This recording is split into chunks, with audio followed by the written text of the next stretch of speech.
So before we're going to hand over in a second to Ori and Achia, who've got a bit of a presentation because their work is obviously quite information heavy, but they've done it very well for us and it's quite visual and it will be able to tell us a bit more about Fake Reporter, how it works, crowdsourcing, how you can even be involved yourselves if you spot stuff online.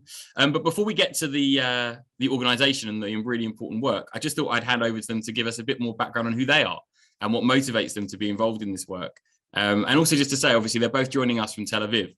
And we're obviously very aware that in the last few weeks, things have been difficult, and another reminder of the important work, not just to counter hate online, but where, you know, unchecked hate and violence can lead and people can access all kinds of fundamentalist and extremist views. And that does lead to violence from both sides against all kinds of communities. So it really is important work. But I just want to acknowledge that because it's not even been a week since the latest incident. So I guess I'll hand over to Achia first. Is that okay? And then Ori, just take it from there. And then I'm going to go on mute and then you can start your presentation when you want to. Okay, so hello, everyone. Thank you so much for coming. We really appreciate it. My name is Achia Schatz. I'm from Jaffa. I've been activist for many years. I've been specializing in campaigns and communications. And I guess like through the years I went in my activism, I realized that online discourse became more and more toxic, less and less what we've been promised, democratizing the conversation, and more actually, I found myself and my friends and generally people being attacked online. And I guess what really gave me the push to join the venture of Fake Reporter was actually the fact that, like, in order to have a better conversation, we need to have better foundations to it. I want to hand it over to Ori just to say hi as well, maybe. Hi, I'm Ori Cole. I'm a co-founder of Fake Reporter, and I was brought up in front of a computer and also online, so it would make sense that I try to change it completely right now. Thank you, David, and all the Ben Combs out there for hosting us. And we'll begin, right, Achia? Mm-hmm. Yeah. So we have the presentation? We do, my friend. Okay. All right, let's go. So yeah, maybe we'll start with the video. You know exactly from where. So what you see in front of you is actually a video that I took during the 2020 Balfour protest in Israel. It's actually a mob of La Familia members. It's an extremist group in Israel, very, very violent, very known. I was actually videoing them because I saw them approaching towards the protesters in Balfour when one of them came from the back and then hit me. As you can see, my phone is falling. I ran inside the crowd to take my phone, got back, went to the cops, told them I was just attacked by the mob, and they're like, I don't know what to do with it really. What I didn't know, that in the same time, in the north of Israel, like Austin specialists activists were sitting in front of the computer, seeing the same exact thing that happened to me on Facebook Live. And what they did, they called the police and told them this guy was just attacked during the protest. And a little bit later, a policeman came to their house in the north, knocked on the door, and asked them to receive the computer, their personal computer, in order to investigate. And the researcher told them, "Why do you need my computer? It's on Facebook Live." And the policeman just didn't know what to do really. And I think this is a funny story, or a little bit mix of everything of what is going on online. Today, the online environment can be hostile, or violence can be organized online. And the truth is, social network can be a very useful tool for such extremists. And the police and governments and the tech companies don't really know how to, or don't really want to really deal with the situation. Yeah. So a few weeks, or basically at the same time while Achia was being almost run over by extremist protesters, or just violent people, I got in touch, and I've been an activist for a few years at that point, and I got in touch with an independent and anonymous research group who called themselves Active Info. They were the people who were monitoring Facebook Live and other OSINT resources, basically to fight malicious activity online. The idea was to fight the violence that was organizing online against civil rights protesters, against activists, against human rights groups, the disinformation and conspiracies and the weaponization of information and propaganda that was thrown against these liberal pro-democracy protesters. A huge network that was built against them. We collaborated to basically form the Fake Reporter. The basic idea, which you'll see in a minute, was to fight for facts and for truth using crowdsourced research. Achia Schatz, our friend here, immediately came in as CEO. Gilad Bihari is our basically our technical director and programmer, Active Info. I was co-founder and did everything needed. And we had Inbar Yasur as an information specialist and consultant. Yeah, who today really leads the research of Fake Reporter. Yeah, so this like weird initiative that was really coming from the need from the ground. People felt like very like they have no one to turn to when it goes to malicious activity, when they're attacked, when they see lies, where fake profiles are attacking them. We decided to give them a platform so they can report it, and we will go down all those like rabbit holes of the internet and find out who is actually behind these malicious activities. And in the last, maybe I'll just say a word. And what we do today is we use both the professional intelligence experts that we have and the public, their report from the public. We crowdsource the information in order to fight disinformation, coordinated inauthentic behavior, hate speech, incitement, violence, anyone that tried to hurt the public or democracy. And in the past year and a half of working, we started working in December 2020, a few months after that summer of the Balfour protests. We've had over 300 items in Israeli and international media. Just this week, our research into Russia's disinformation has reached the Washington Post and Reuters and other publications around the world. We had 3 stories published in the New York Times, as well as BBC, NBC, ABC, media outlets in Brazil and China and Ukraine and India and all sorts of countries.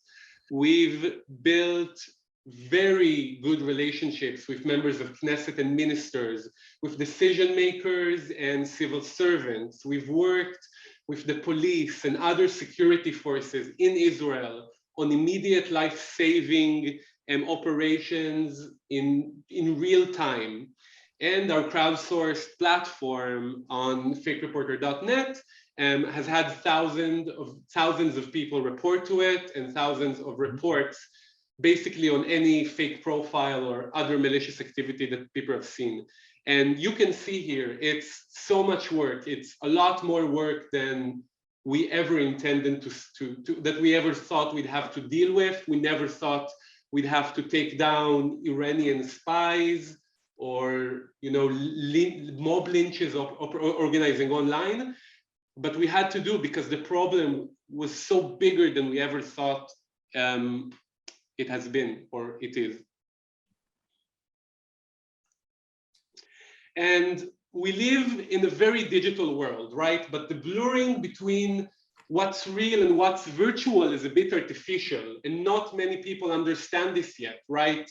Not many systems, not many states or governments understand this, that when a child, for example, goes through online abuse or a woman is harassed online, it's real. It's not virtual. It doesn't stay online. It actually harms people. People take them with them. They carry that pain around them, even though the attacks and the malicious activity was virtual. And when every social phenomenon in the world has an expression online, then powerful actors, or just actors who want to do it, can use the internet and social media to shape public opinion to their benefit. When social media is de facto the town square of the world, basically, and when it's filled with lies and incitement and disinformation, fact-based discourse, the one that sustains our liberal democracy, is hurt. And there's a great quote by Barack Obama that he made in 2020. He said, if we do not have the capacity to distinguish from what's true and what's false, and by definition, the marketplace of ideas doesn't work, and by definition, our democracy doesn't work. And we've seen that happen in the US months after Obama made that statement with the Capitol attack. We've seen it with Trump denying the election results. We've seen this in the UK with Brexit. We've seen this just last week with Orban winning the Hungarian elections. And we've seen it in Brazil, and we're seeing it now in Russia, right? The events in Bucha and Mariupol just happened in the last few weeks. Terrible events that are being just papered over by lies and disinformation, spewed by the greatest disinformation machine in history, that's the internet and social media, to an international crowd on a level never seen before in human history. That's how you cover up war crimes today, unfortunately. Yeah, and the truth is it's all just the beginning. We are not yet in the peak at all of the digital revolution, not in the information revolution that we're in. We're going to be much more immersed in the digital world with the years. So we need to understand this problem is just in the beginning of it. We think we have a solution. We don't know if yet the biggest and the best solution, but right now we think we have a good solution. And its first is to create a reporting platform that actually works, not just flagging stuff to Facebook or Twitter and like waiting for something to happen, but use the people and give the people the power to report and to fight the malicious activity with themselves. And that's what we do in Fake Reporter. We have a platform that anyone with few clicks can report any malicious activity online, especially fake profiles, incitements, or fake news. You report it, it goes to our system, and we, together with volunteers, we go down these rabbit holes, as I said before, of information and fake profiles, and start connecting the dots into understanding how malicious activity works. And after we understand how it works, we expose it. It means, for example, if we find fake profiles promoting some sort of a politician, we look at the network itself, all of the network, and who actually operates it, and then we go to the press. We also go to, if we need, to the security forces or anyone else that can help us fight this malicious activity, and we lobby and work in order to change this reality to the better. And we'll go now into examples. So basically, what we understood during our work is that basically we have all been deserted or left alone online. Who do we report to, right? When we experience online harassment again, or when we're victims of cybercrime, at least in Israel and in many other locations, we have no one to help us. We've seen people with their identity stolen for malicious purposes. We've seen people being solicited to become, sex workers or prostitutes online. We've seen a woman who had a son who actually got cancer and was actually sold basically a snake oil medicine, right? Fake medicine for her child, prying on people at their most desperate hour. And we've seen that happen through online platforms because, again, this is the town square. So when people feel lost, people feel alone, people feel like the internet is hurting them and they have no one to help them, that's part of the reason that they want to report to us. But it's not only for individuals. Yeah, so it's also around society and politics that we're in. And you can really see politicians taking advantage of the situation and creating fake support with fake profiles networks, promoting them also during an election. And this is really, really harmful for democracy and for elections, because it gives the people the understanding that someone or some party is being supported while the public doesn't really support it. We've seen in Israel, for example, right after the 6th of January attack on the Capitol in the United States, an Israeli Stop the Steal campaign. Fake profiles and real profiles and organization and politician all pushed a conspiracy saying there's an attempt to steal the election in Israel, creating delegitimacy to the election process, to the results, right after, like few weeks after the event in the Capitol, when people actually were killed from this horrible event. What we've done, we really attract and explain both to the media and to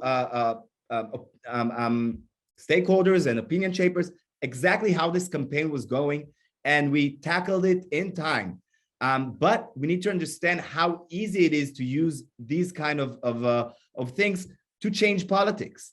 And a few weeks later, after the elections, we've seen in May violence in the streets and during the May events. And what was amazing around that, or horrifying around that, in just few days, 100 groups, more than 22,000 members in it, were organizing violence through WhatsApp and Telegram. People were joining in order to carry out all kinds of lynch and attacks on Palestinian citizens of Israel, looking for specific people, finding all kinds of businesses. All was done online really fast, and the police really didn't know what to do with it, and the tech companies really didn't know how to stop it. Yeah, and it's not, of course, it's not just a thing interstate, it's a global problem. On a global scale, between countries, we've seen in Israel 6 different Iranian campaigns, foreign interference, trying to sabotage the elections, spread chaos, spread hate.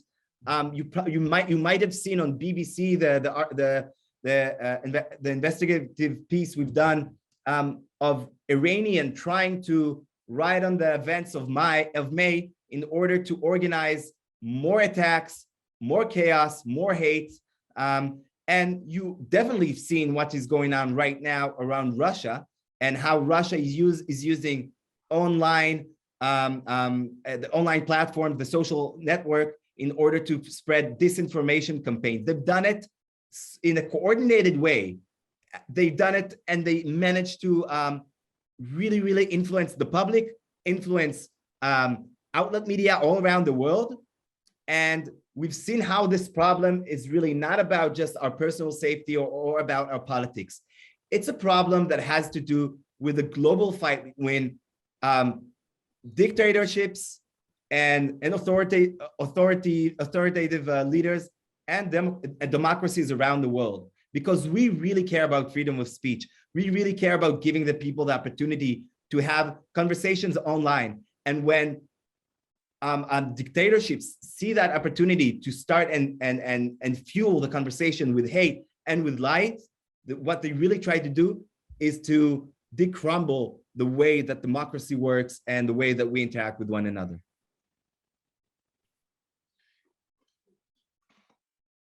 So yeah, that's a little bit more about the attack on democracy. We need to understand the fight for truth. It's the fight for democracy. It's the fight against what the system, as the quote of Obama, the way that we exchange ideas and the way that we actually lead social movements, social change.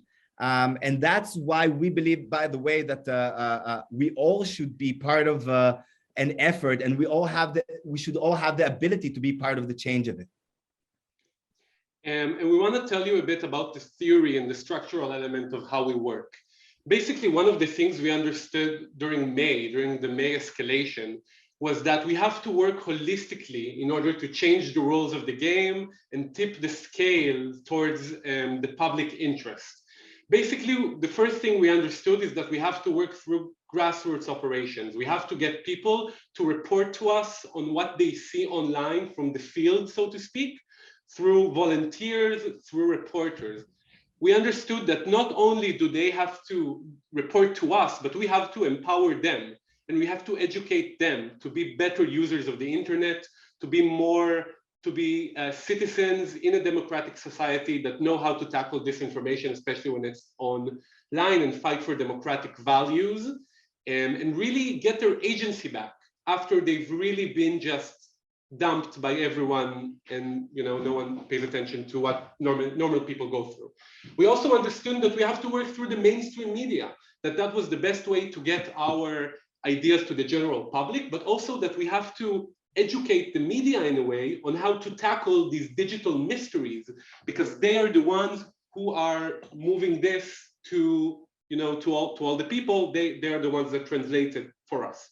We also understood, of course, we have to work with security forces, not only to report to them when we see something life-threatening in real time, but also to improve the way in which they tackle cybercrime and online crime and crimes that have to be updated to the 21st century. And we also, of course, have to work with the large tech companies and the large social media platforms. We cannot just attack them and we cannot just ignore them. We have to really criticize them in a very pointed way. We have to work with them to improve their own systems, and we have to make them accountable for the values that they say they support. And of course, we have to work with members of Knesset and ministers and decision makers to promote smart regulation and bridge the gap between people's needs, really from what they see from their personal experience, and what the MKs and the state is doing to basically help them, because we have to use state power for the citizens, for the public good.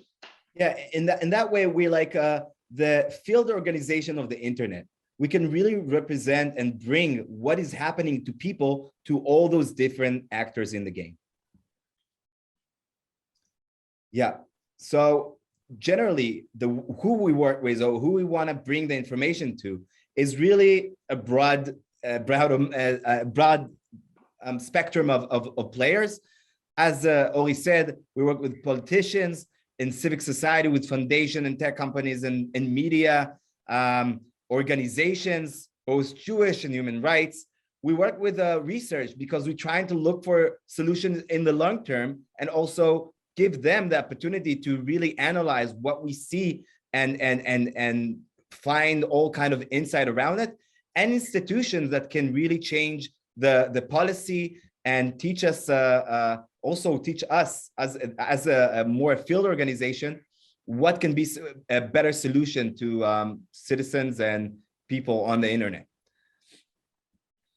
Yeah, so to summarize things up really quickly, we are using crowdsourced research. It's the very basic of what we do. We need people, we want people, and we want those data points from the ground, and to take them and create impactful campaigns. Those campaigns are not just to make people aware. They're goal-oriented. We're trying to build a community, and we also take that and work with decision maker and tech companies to really change the power dynamics holistically from all different sides to the public, for the public good. We believe that what we do is very into emphasizing democratic processes, enabling and empowering citizens to take back control, both on their information, but also on their sphere, this time online sphere. And in the end of it, all of this together is the way to fight for democracy. If democracy works, and if democracy works online, we won't be needed, because we would have the protection and rights to keep us in a safe and I think a healthy online environment. And that's it. That's it. Thank you so much. Thank you, Achia and Ori. I hope, like me, everyone watching was kind of just blown away by the sheer scale of what you've achieved. I think what you didn't quite mention is it's only been going for less than 2 years, right? And you had everything that happened last summer as kind of as you were in beta phase, to use the language of your sector, you were in real time having to respond to a massive crisis. And then you've gone on to also respond to what's going on in Russia and Ukraine. And we'll come to that in a second. I just want to address the first question we had from the floor, or from the room, I should say, which is from Emily, asking, who are the key players behind fake news in Israel? Whew. Who's the key player behind fake news in Israel? It's a very complicated question, because I think maybe it will go back to what Ori was saying. I think, first of all, it's a philosophical question and historical question. Fake news, or just lies, have been a tool. They're a weapon, actually, an informational weapon, since I guess the beginning of humankind, and maybe even animals know how to lie. So there's always been around and always used. The main difference of what used to be back then and what we're having right now is the information revolution. We are flooded with information. It comes from everywhere. Back in the days, we didn't have so much information. We could have give everyone expressed their opinion, and the best opinion would come up. Yeah, right. That's a very known democratic kind of thinking line. But the truth that today it's not exactly that right, because the truth is sinking in the pile of disinformation online. And usually it comes from the side of, people with interest and people with power. The social networks give a lot of power, not to anyone to speak, but also to whoever has the most money and can express his opinions the most strongly, can buy fake networks, can buy publicity on the social networks. And we also know that many times it's connected to tendency to the less democratic side of the game. Those are things that are researched.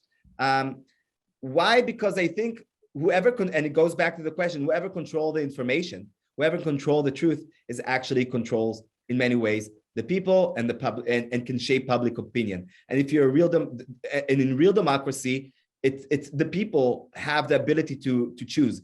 And fake democracies like Russia, you can really see how the information can be a threat to the dictator, and they can close down social networks and control the media outlets. So I think it's really, it really depends on who is the person, but it usually connects to power. One last thing I want to say about it, that our goal in general is to do whatever we can to open the conversation, but in the same time try to be accountable for it. And it's a very dangerous game between free speech and people have the ability to express themselves, and of course using disinformation to hurt democracy. Ori, did you want to add anything to some particular examples of the key players behind fake news, or shall I move on to the next question? I can talk about it. I think we should move on to the next question, unless somebody wants to have a follow-up. Okay, so we'll see if we need to come back to that. Mm-hmm. You alluded to it through your presentation, and I know that many people on this call might be interested in what you've been involved with in terms of countering Putin's propaganda. And I saw, there was a bit of coverage in the New York Times and I think the Wall Street Journal about this. But it would be helpful if you could tell people here kind of how you've been either supporting activists in Ukraine or part of other international efforts to counter what you said. And ultimately, it's not just propaganda that's leading to more violence. It's also hiding some of the most heinous crimes any of us can think, well, we thought were unimaginable, but are still happening. So yeah, tell us a bit. And I know there are people here particularly interested in that on the call.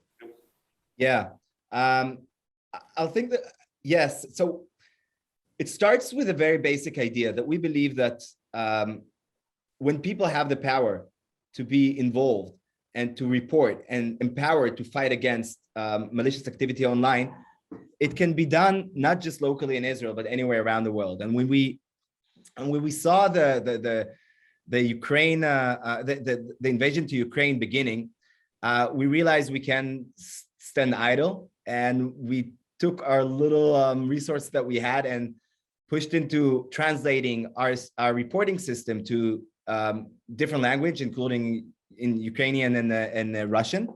And we called people around the world to start reporting us on fake profiles and disinformation online. One of the first things we found was actually the official accounts, the embassies of Russia all around the world spreading this like coordinated disinformation campaigns from the very beginning, before the war. Just before the war, more than 100 accounts published photos of Western news media saying fake news on it. Russia is not going to invade Ukraine. We all know it was a lie, and a second after the invasion happened, and the next time we encounter the embassies was around the bombing on Mariupol, and during that, and right after the bombing, the Russian embassy came out with a disinformation campaign denying the attack, calling the people who were hurt, including the pregnant woman that was all over the news, an imposter. And when we located it, we really collected all the posts that were posted online by those Russian officials, and turned to Facebook and Twitter with Reuters, and we managed to really take off those accounts, but not just those posts, but not just that. Actually, what we managed is to influence the conversation and influence the network in real time. And I can tell you, just a few days ago, there was an article in Reuters about whistleblowers inside Facebook saying like how those kind of things really changed. The pressure from civil society, the reporting from organization about those lies really changed the way that moderators inside Facebook are doing their work. And I think this is one of the things that I'm most proud of, because as you said, disinformation is not a matter of like what's right and what's wrong only. It's the way for Putin to shape the public opinion, to hide the victims of the war, to legitimize his invasion and his horrific acts. And it works. He knows how to do it. They've been doing it for years. So being an actor in this field is not just it's really a calling that we cannot. We had to stand up and be part of it, and we're happy to publish a lot of our work in New York Times and Forbes and in Haaretz, of course, and Washington Post. And I guess we're gonna keep on pushing that because it's what needs to be done. Ori, you wanted to comment on that as well? Yeah, I just wanted to comment on that article. Just think about how crazy it is that basically one company that's now streaming our conversation live, that's situated in California, has the ability to stop a mad dictator who's right now performing war crimes from spreading his propaganda. And if you read the article, you see that they have no bloody idea what they should do, or what they're doing, or how to moderate, whether they'll allow this phrase or not this phrase. And it doesn't really matter what they choose. The fact that they have this sort of power is a situation that's just absolutely crazy. And just the fact that we can try and influence that for the Ukrainian people and against what Russia is doing now, it's amazing that we can try and do that. And I'm going to follow up a bit more on this. And if you don't have the exact information, I'd forgive you because you're busy trying to do the work. But obviously, I imagine one of the things you can tell from your system is where the reports are coming from, right? You can see through the IP addresses where, and I wonder if particularly in the Ukrainian Russian language stuff that you've been doing in recent weeks, like how your site is actually helping people around the world come together in this fight against Putin. Can you see that people are coming from all different places and reporting things to you? That was one question. And the other is whether you've had people come forward from the Russian-speaking community or the Ukrainian community, either those who were already in Israel or those that have arrived in recent weeks as volunteers. I mean, I imagine you might have needed more researchers, or just tell us a bit about how that's kind of the people behind what you're doing and whether it's coming together either around the world or from the communities there. Yeah, so I think the first thing that happened when we started publishing it, we were approached by like OSINT specialists and activists, mainly first in Israel, that speaks Russian. And they started helping us with the investigations and all kind of like, for example, we really followed on how Telegram became a tool and how embassies started like migrating to Telegram in order to continue the attacks in places that are less moderated, where the conversation is like no one would stop fake news, no one stops anything on Telegram. And some of it is reports in Russian, some of it is reports in English, a lot of it is in Hebrew. I think though, in the end of the day, it's about the people that are most crazy about OSINT, about like going through those rabbit holes online, are the one that are we most interact with. I wish we'd have like more volunteer and generally the capacity to go over all the information that both we have and both there is out there. But we found ourselves really dealing with some very, very good volunteers because we're a small organization. Yeah. All right, just checking if you wanted to come in on that one. Yeah, no, we are so small. We are such a small organization doing so much. Yeah, in the end of it, you've seen we're like really a group of 5 people that actually work on day to day on the information, and then that a few dozens of volunteers. It's a work that can really can be, I guess, thousands of people can be doing what we're doing. And there's actually a question in the chat. Yeah, about many that. of them are doing it not through Fake Reporter, I must say. Yeah. There's a question in the chat about that, which is obviously you crowdsource all this information. You have a lot of incoming, and then you've got your either researchers who are paid or volunteer researchers who then have to do some filtering. So how do you make sure that, you know, people don't use this as a way to try and take down their enemies, right? By saying that they're fake and that kind of stuff. So I think it'd be helpful to understand the process a bit more. So the process of research is quite interesting. What we've done is we've built a model and a platform in which people first report to us anything they see. We have social media accounts. They know us through the media or through whatever. They report to us, and this goes on the platform. The platform has some automatic features that from the back end categorize or put in some extra information on, let's say, the profiles reported to us, a suspected fake profile. From there, the report is gone over by a volunteer citizen researcher working on the platform. So that's another level of security to have on the information. And then a researcher from our team, a well-trained one, a professional one, again, goes through the information, categorizes it, puts it in maybe a narrative, or if it's foreign, if it's not foreign, if it's personal, you know, categorizes it for basically for the rest of the team and mostly for Achia.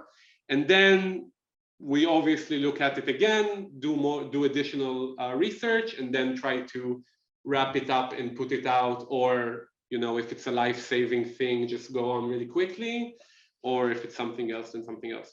But we have several. I just want to say, we did get some like of course attempts to falsely report false reports. We have our way to deal with it. Better not to speak how we do it, but like we have our ways to our mechanism to deal with that. But I would say generally most of the people are reporting are genuinely, at least genuine, with a good intention. Yeah. And second thing I want to say, as you can follow our reports, what we do is really expose the mechanism. What we try to do is to not just like say, this is a lie, do a fact checking. Our goal is to really expose the mechanism and the liars. And when you expose the mechanism, you really show how those bad faith actors are acting, and also why they're bad faith actors. Yeah. I have another question, but I'm just checking to see if anyone else wanted to just quickly post theirs.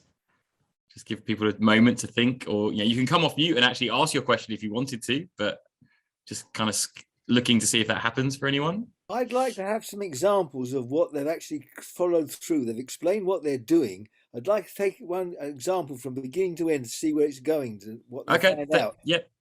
Thank you, Joe. So yeah, maybe take one example and talk through kind of how, like, from identifying it being reported to how you stopped it. So I know a few that might work. The mobs that were mobilizing online, you stopped them in real time to go and commit violence, or perhaps some of the kind of fake Likud party stuff that was going on around the election. So we can actually talk about a very sprawling, weird story that we've been working on a few months ago.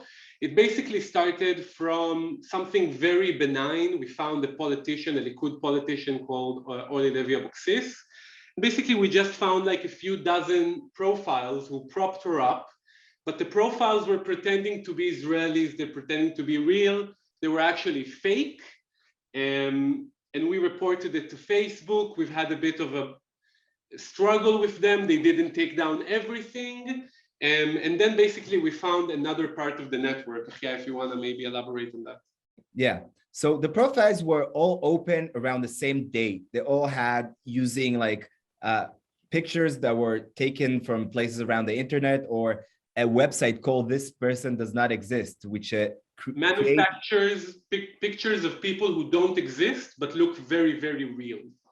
So you can really find it, and you can really see a method of creating fake profiles. Dozens and dozens and dozens of fake profiles, later became thousands. And we've seen them on Orly Levy. We turned to Facebook, they took it down, not all of them.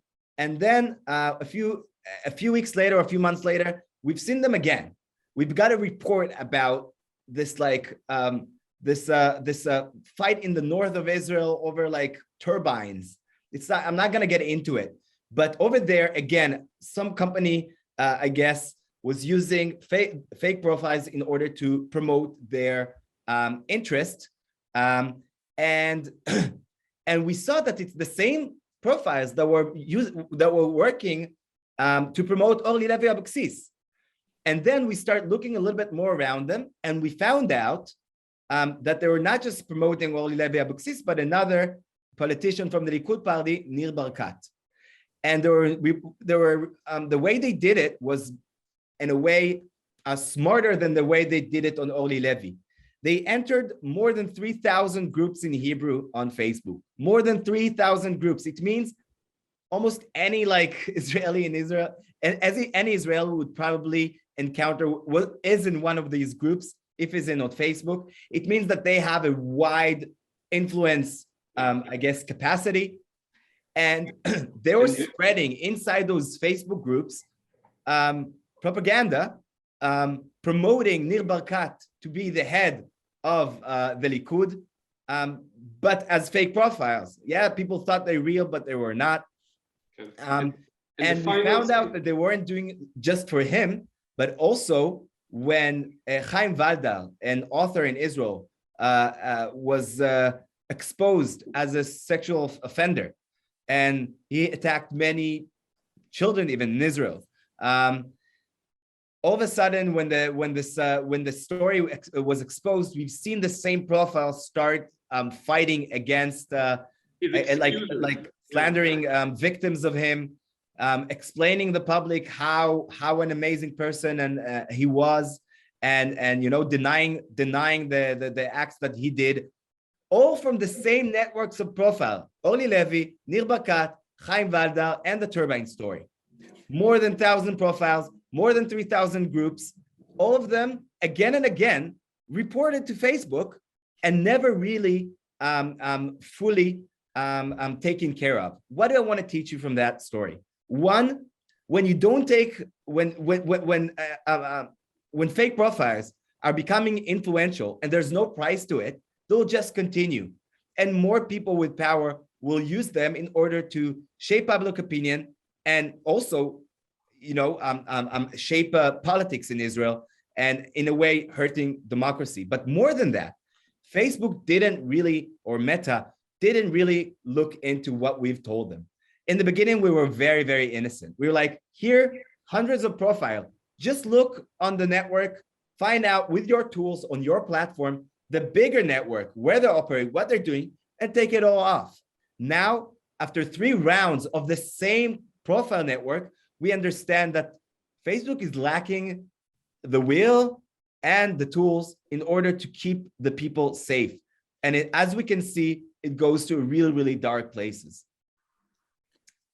Okay, how many of the 1,000 profiles were then taken down? Until now, many of them, I don't know how the numbers, the exact numbers, hundreds of them were taken down, but other hundreds are still there.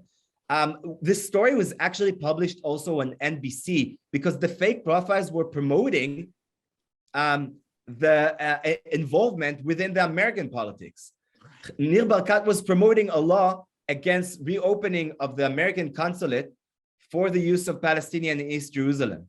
He promoted that thing with fake profiles on American politics, and that became an international kind of a story, and also like a lot of embarrassment, both to Nir Barkat and to the senators, the American senators that were working with him around it. And what we did here, we really tried to take the use of fake profile and the deceiving the public and turn it against Nir Barkat, because we believe once politicians will start paying a price for doing such a manipulative work, we're probably gonna see these methods decline. Because they'd be embarrassed, they'd be scared about being embarrassed and being found out to be fake. One thing all politicians want is to be seen to be authentic. Exactly. I don't know how many of them are, but they want to be seen to be authentic. So this is really embarrassing for them. Are there any other questions that people want to ask directly or in the chat? And if not, I'll give you my final question before we close. So one of the things I find interesting, and one of the ways we were able to, people should know in the UK that Fake Reporter were one of the 11 organisations that NIF supporters in the UK gave funds to directly last year. And we obviously support lots more organisations through NIF in Israel, but we chose Fake Reporter as one of ours, alongside actually ACRI do some work around docu-rights, because NIF absolutely understands the threat to democracy that happens online. And I think hopefully everyone here tonight will see how that happens. But one of the other reasons actually is because you're not neutral. You clearly are standing up for liberal democracy. Yeah. But as you've mentioned, you've also exposed, the Iranian threat in this sphere, which, I don't imagine many of you often find common cause with the Israeli security establishment, but in this case you did. And at the same time, you're also exposing people who are trying to, mobilize violence against Arab citizens and Palestinian citizens. And I just wonder, like, within your work and your volunteers and your team, kind of, how do you decide? You can't be neutral, right? So how do you decide which threat you're going to focus on, or, the politics of this? If you saw that it was a left-wing politician doing what Nir Barkat was doing, I believe, and I trust that you'd go after them just as much if they were using misinformation. But how do you kind of counter some of the assumption that this is a left-wing thing as opposed to countering anyone that's doing it? Right. So first of all, in this age when trust is so low, especially in politics, especially in the public sphere, the only thing we have to show is our work and our impact, and the fact that we've had so many stories on so many different subjects, right? From the small to the big, from the local to the global, really speaks wonders, even with people who don't usually like NIF grantees. And when people ask us, are we political? Are we left? Are we right? We definitely say we are political. We are for democracy. We are for liberal democracy. And we will fight and we will stop every campaign from left, from right, from Iran, from Gaza, from everywhere, if they lie to the public and if they manipulate the public, and if we can use them to strengthen a truth, or at least a fact-based discourse that the world is so missing right now. And we know that we can fight these trends, and we know that it's such a big problem. But again, we now have the credibility, we now have the name, we now have the experience, and we can do so much more. I mean, we've done so much with only a 5-person crew. I mean, just imagine the future. Thank you, Ori. Okay, any final thoughts to add before I kind of thank people and close?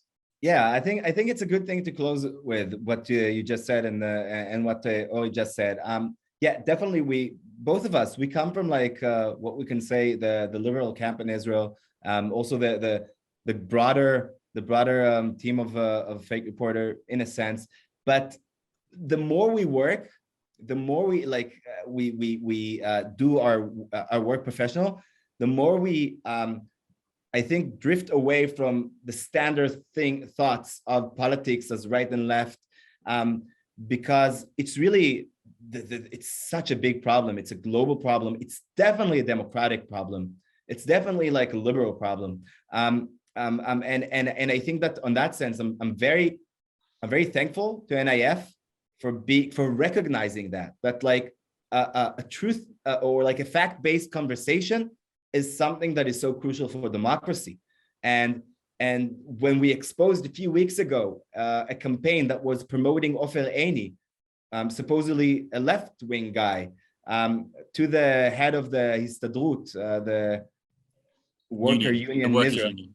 Yeah. We did it without a hinge because we really understand how this hurts the basic foundation of democracy. And I want to end with saying, Fake Reporter style of work, the method of crowdsourcing, giving the people the ability to report and doing the work on these reporting in order to expose and shape the conversation to the better, could be done anywhere around the world, should be done anywhere around the world, including the UK. Hopefully one day, Fake Reporter would be something that the UK citizens can use as well, if not from us, by any other initiative. Because it gives back the power to the people and gives back the impact and the importance to fact-based conversation and democracy in the digital world that we are living in and we're going to live in for a long time. Thank you, Achia and Ori. I hope everyone will join me in thanking you for your time, especially as we are coming towards 10 o'clock where you are. Yeah, the people can clap either virtually or. I think Esther's got a quick question or wanted to clap. I'm just checking. No. I think what you just. I just wanted to. Sorry. Go for it. I found it absolutely fascinating. I've learned a great deal, and it's also extraordinarily frightening as well. Yep. Thank you very much. Thank you. And it's on that challenge of just how frightening it can be, because you just talked about just in Israel, 1,000 fake profiles influencing 3,000 groups, and that's in one country. Just before, I do want people to have the chance to support the work of Fake Reporter and all those who are defending democracy online and offline. And so there's a little plug there in terms of if you wanted to do that and understand more about it. But I think what you said at the end there, Achia, is really key, which is this is about people power, right? It's about the new tools to defend democracy, but ultimately it's about the very principle of democracy, which is power to the people. Mm-hmm. And it's 5 people in an organization are mobilizing hundreds and thousands of people to stand up for a genuine information, honest based conversation on all the issues and the scope of issues that you're covering, from sexual assault to threats from overseas, to just standard politicians and what they do and don't do and whether they're lying or not, really is the heart of what makes democracy work. So thank you. If you want to contact, you can, anyone I think can access the Fake Reporter website and report. There you go. Or he's put it on there straight away. If you go onto that website, you can then report fake news. And don't worry. And just to say, if anyone wants to know more, you can get in touch with me. You can get in touch with Ben, the actual Ben Combe from NIF, not any of the other Ben Combes you can see on your screen. And we really appreciate people taking the time this evening to be together, and hope that although it's frightening, you can find inspiration and hope in the work that these 2 people and their teams and others like them are doing to stand up for what we all want to see, which is true, open, free, informed, fact-based, fair societies. So thank you for your time, and thank you, Achia and Ori, and B'Hatzlacha. Thank you, David. Chag Sameach, everyone. Chag Sameach. Thank you all. Thank you for coming. Thank you so much, David, for organizing it. And follow us on Twitter, Facebook, and everything. Thank you.